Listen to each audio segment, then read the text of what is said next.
Okay, so we're looking at our uh, World History 2, SWO 12, uh, uh, World War II lecture series, and this is the major events of World War II.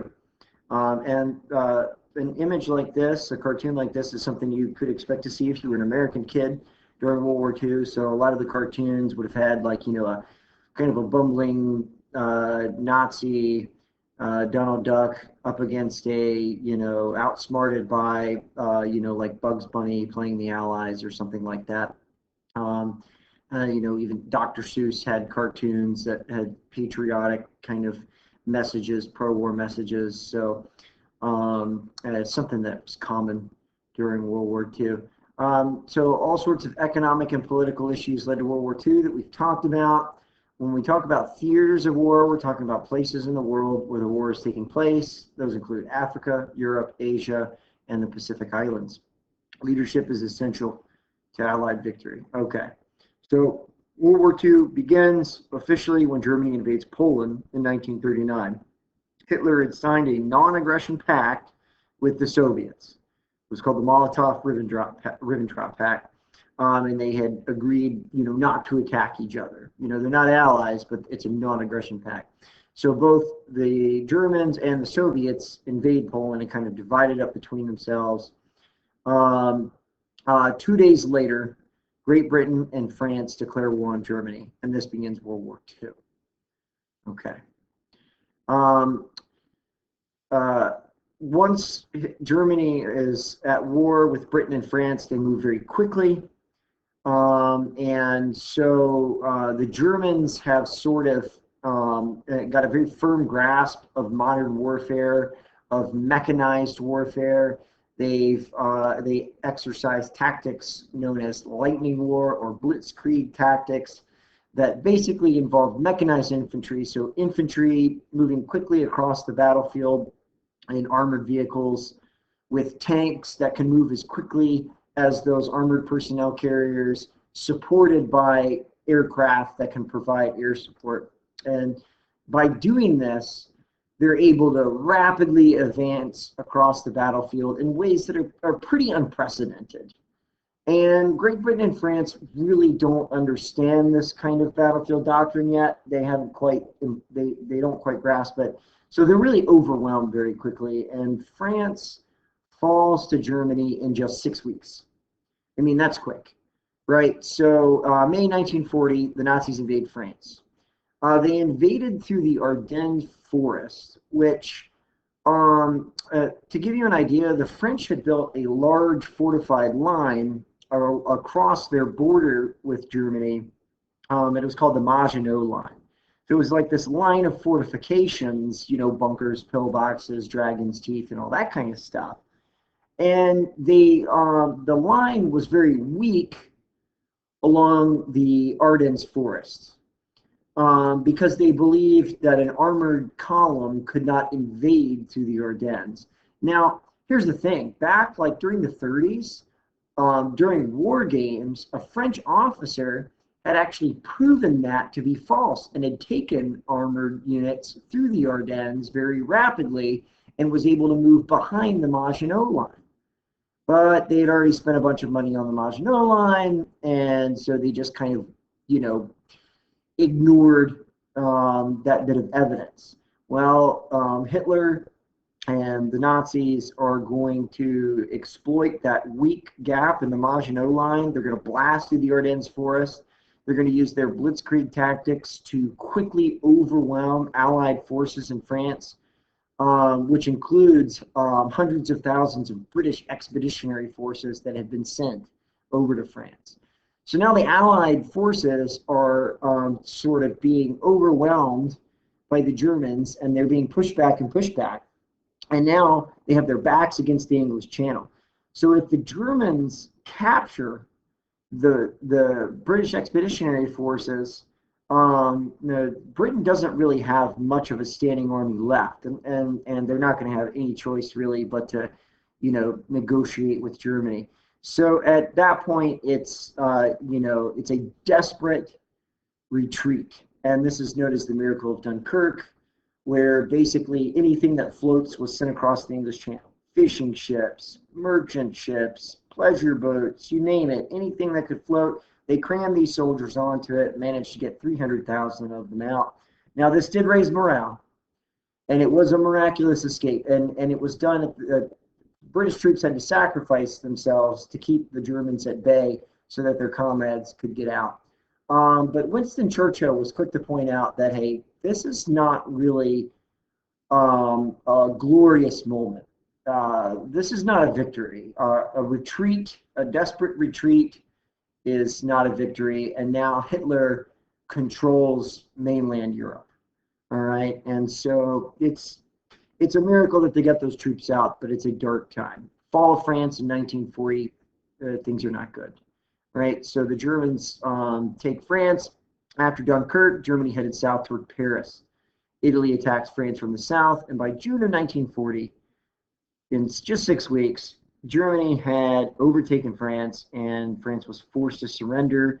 So what you're going to end up with is basically this area of southern France here will become kind of a free zone where you'll have French partisans who will wage a guerrilla war against the Germans.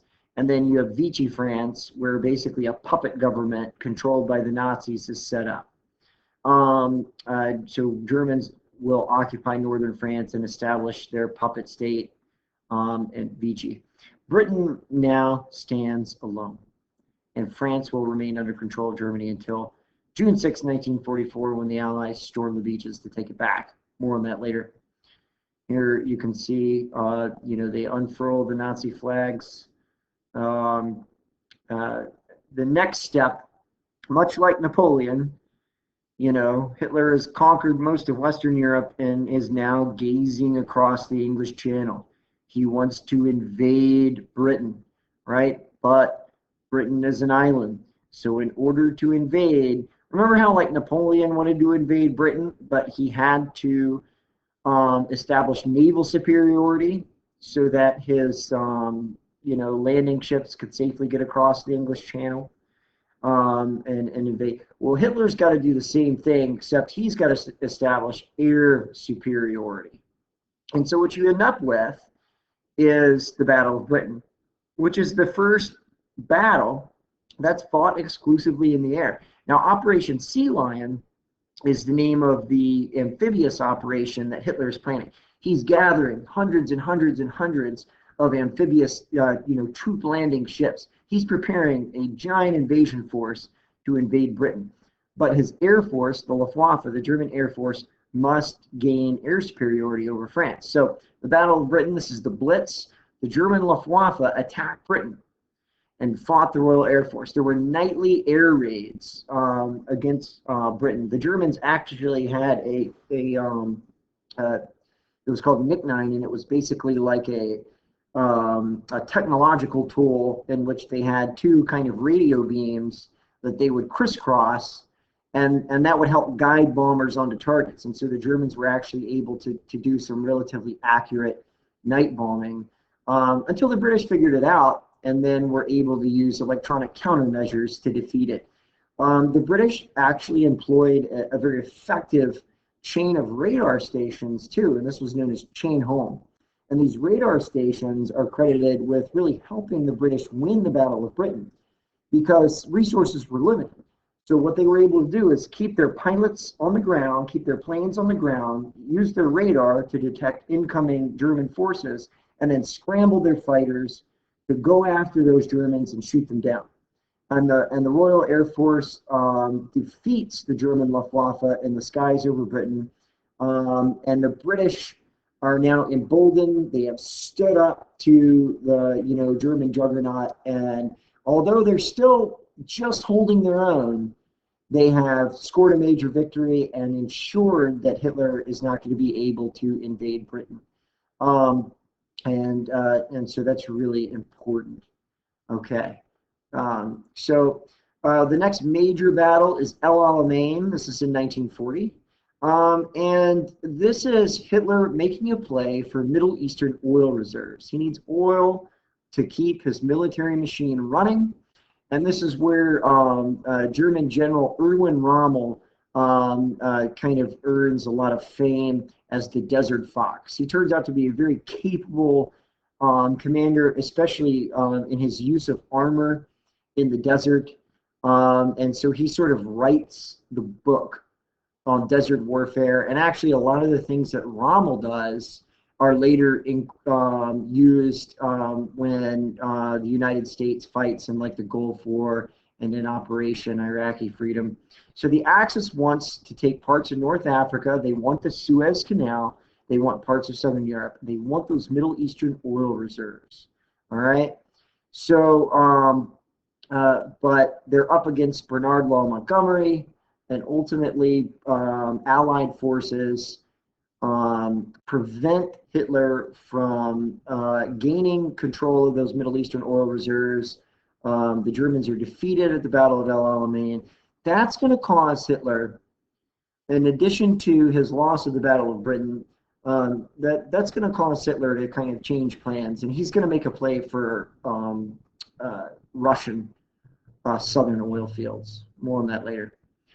Germany stayed in kind of the European area of the USSR for the initial part of the Soviet invasion. So Hitler was very overconfident. He believed that his invasion of the Soviet Union would advance very quickly. He had every reason to believe that he had won the war in the West. So even though he had lost the battle with Britain, the British were mostly defeated and they were stuck on their little island. So the British were not really viewed as a threat.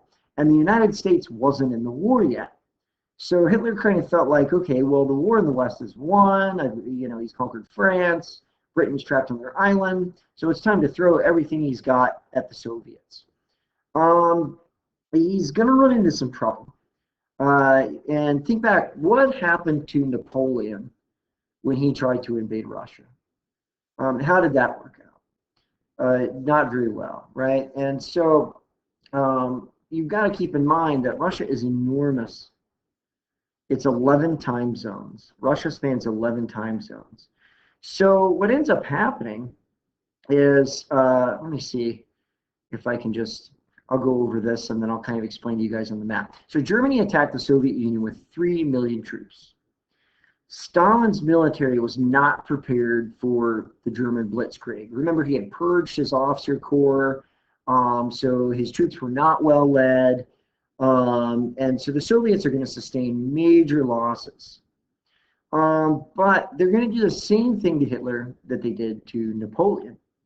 And that is pull back into Russia, destroy anything that the Germans can use to supply their forces, and drag things out and let winter do the rest. And so initially, when Germany invades Russia, they score major victories. And so the way the blitzkrieg maneuvers work is they speed along the battlefield on very narrow fronts. And then these narrow armored columns circle back into each other. And when they do this, they're able to surround and then kill or capture huge numbers of Russian forces. So hundreds of thousands of Russian troops surrender. Thousands of Russian tanks and planes are destroyed in major victory after major victory. One German tank commander says that this impetuous dash was the fulfillment of a tank commander's dream. Okay, they're advancing as many as 50 miles a day. That's unprecedented in modern warfare. But as time goes on, it becomes increasingly obvious that that victory is not going to be that quick and easy. It seems like no matter how far they advance into Russia, there's just more Russia ahead of them. One German officer said, the vastness of Russia devours us. Remember, it's 11 time zones.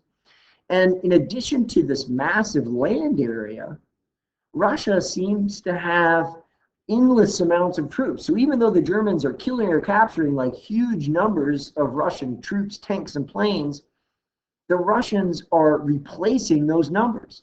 They're turning out more divisions. Their factories are building more tanks and planes.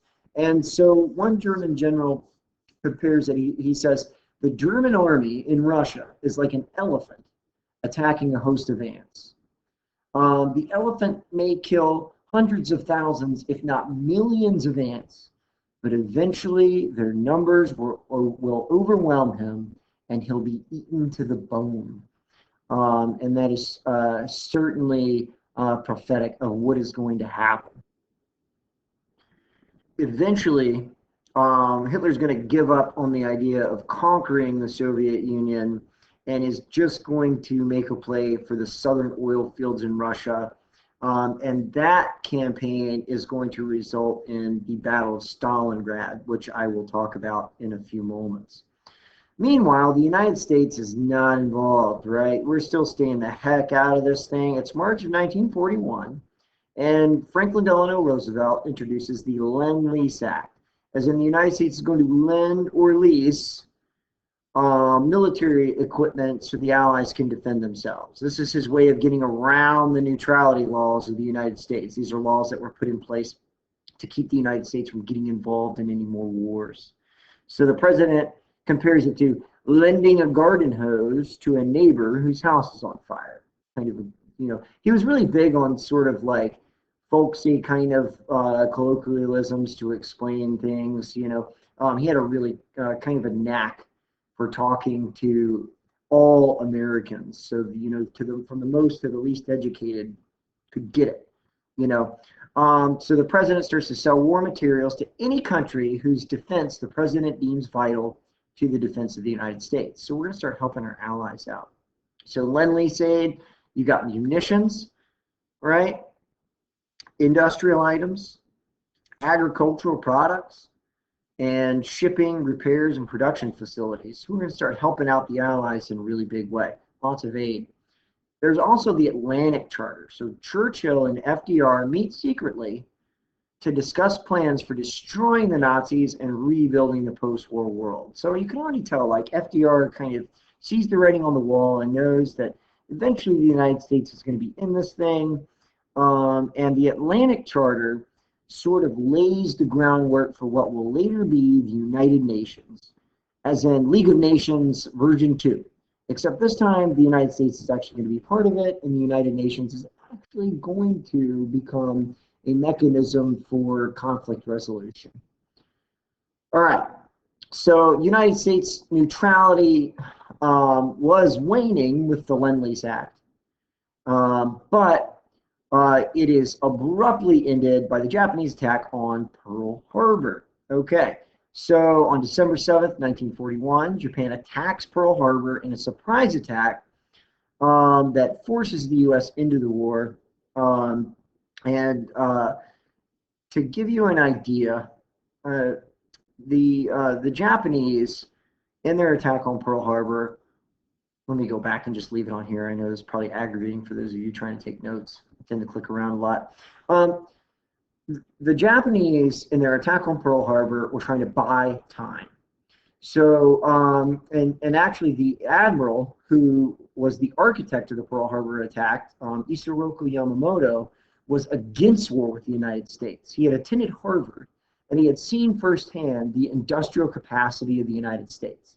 And he knew that an attack on, that war with the United States would eventually result in Japan being overwhelmed by America's industrial might.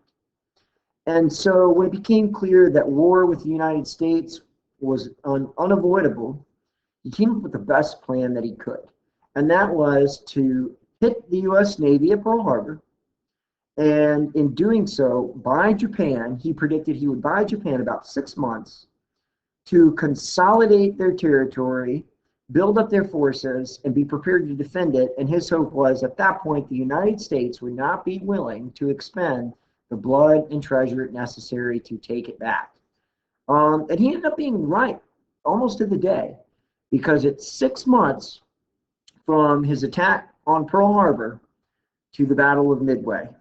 where the tide of the war turns against Japan in the Pacific. More on that later, though. You can see here, this is the U.S. Arizona Memorial. The U.S. Arizona rolled over, trapping many soldiers inside, or soldiers and sailors inside, and is now a war grave. And so this memorial sits above the surface.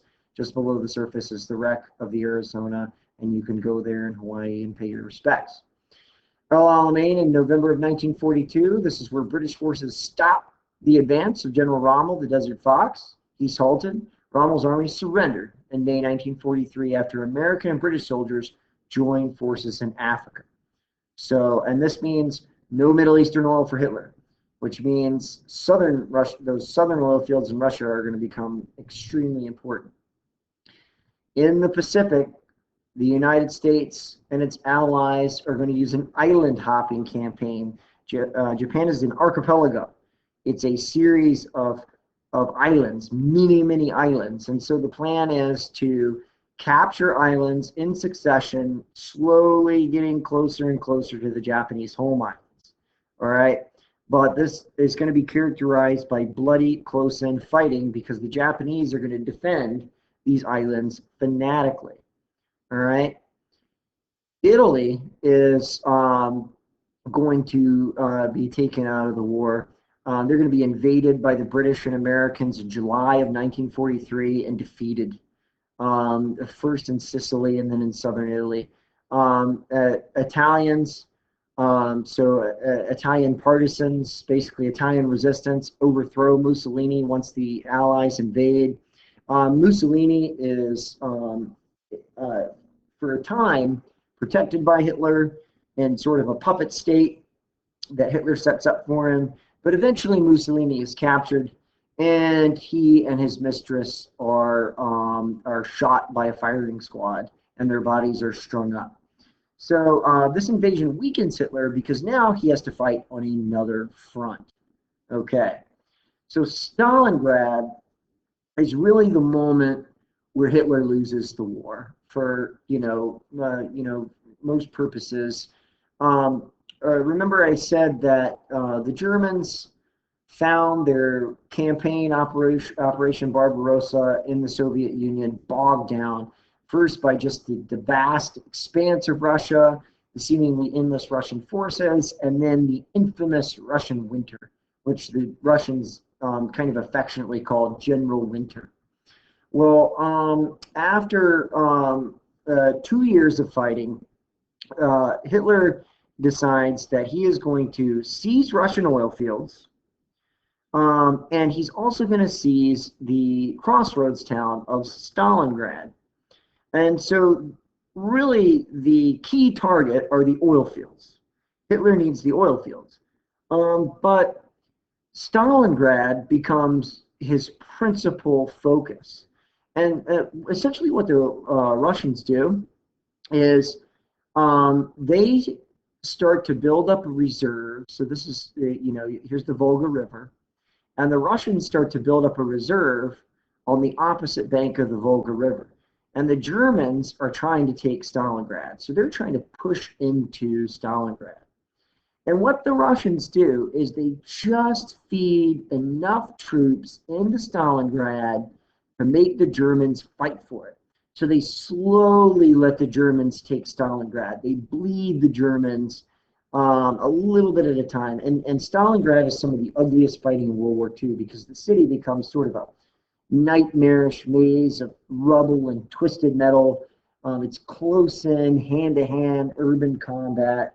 And also this is where Russian snipers get their claim to fame. One of the most famous is a Russian farm boy named Vasily Zaitsev. And Zaitsev is credited with killing something like over 100 German officers amidst the rubble and kind of hellscape that is Stalingrad. Well, slowly but surely, the Germans grind through this awful campaign into Stalingrad, and they take it. They lose a lot of troops, but they finally manage to push all the way into Stalingrad, and that's when the Russians spring the trap. That whole reserve comes across the Volga River. encircle Stalingrad, and now they turn the tables. Now the Germans are trapped inside of Stalingrad. General Paulus, the German commander on the ground, is told by Hitler that he is not allowed to surrender, and Paulus kind of shrugs his shoulders and says, I don't know what you expect me to do, and surrenders. The German surrender at Stalingrad is the key turning point on the Eastern Front. Now the Germans are in full retreat, limping out of Russia, and the Russians are headed for Berlin. Meanwhile, you have one last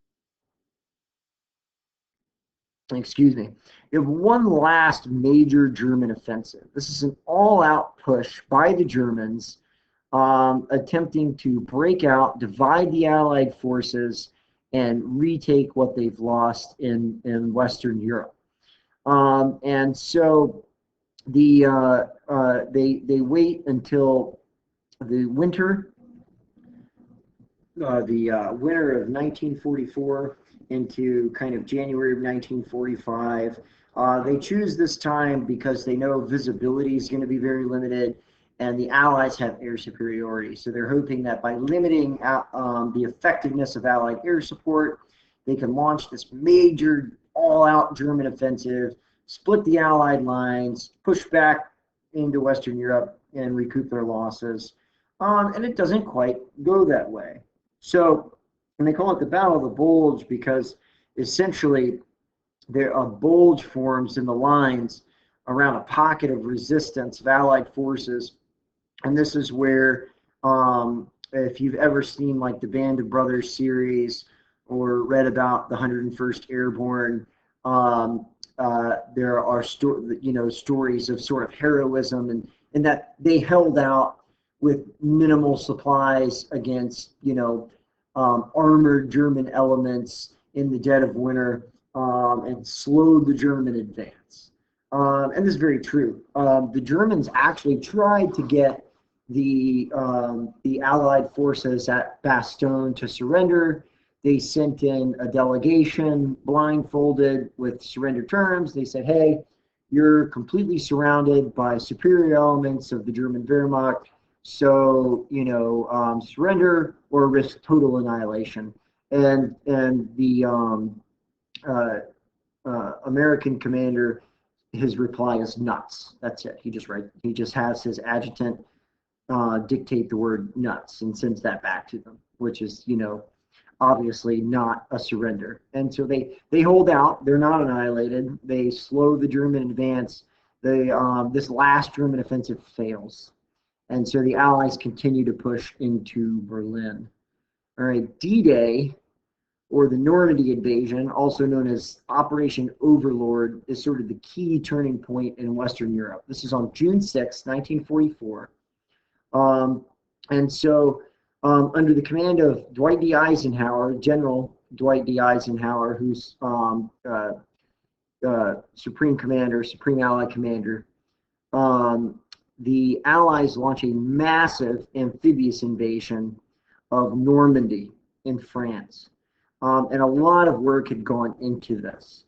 The Germans were convinced that the Americans were going to invade at a narrower point of the English Channel at a place called Calais. And Allied planners knew this, and so they actually created an entire fake army. They even had like actors with fake patches, fake radio transmissions, sound making equipment to convince German spies and reconnaissance assets that a large military force was going to invade at Pas-de-Calais. And they even had because Hitler was convinced that the invasion of France was going to come sooner or later, and he was convinced that it would be led by General Patton. And so they even had a General Patton lookalike who would kind of show up periodically, kind of throw the Germans off. And so on June 6, 1944, a massive armada, thousands of ships crossed the English Channel, and their goal is basically to charge out of these landing craft up onto the beaches of Normandy and establish what's called a beachhead. basically to just hold on to enough of the shoreline to start landing armor and equipment, and then expand that beachhead out so that more and more supplies and equipment can flow in, and basically from there start to roll the Germans back and retake France and Western Europe from the Nazis. And it is successful, although that wasn't a given. And they said, and Dwight Eisenhower actually wrote a letter, that if the invasion had failed, he wrote out what he was going to say had it not succeeded. And so this was sort of a very critical moment where the Allies basically kick in the door of Western Europe and begin to roll the Germans back. By the end of September, all of France has been liberated from the Nazis.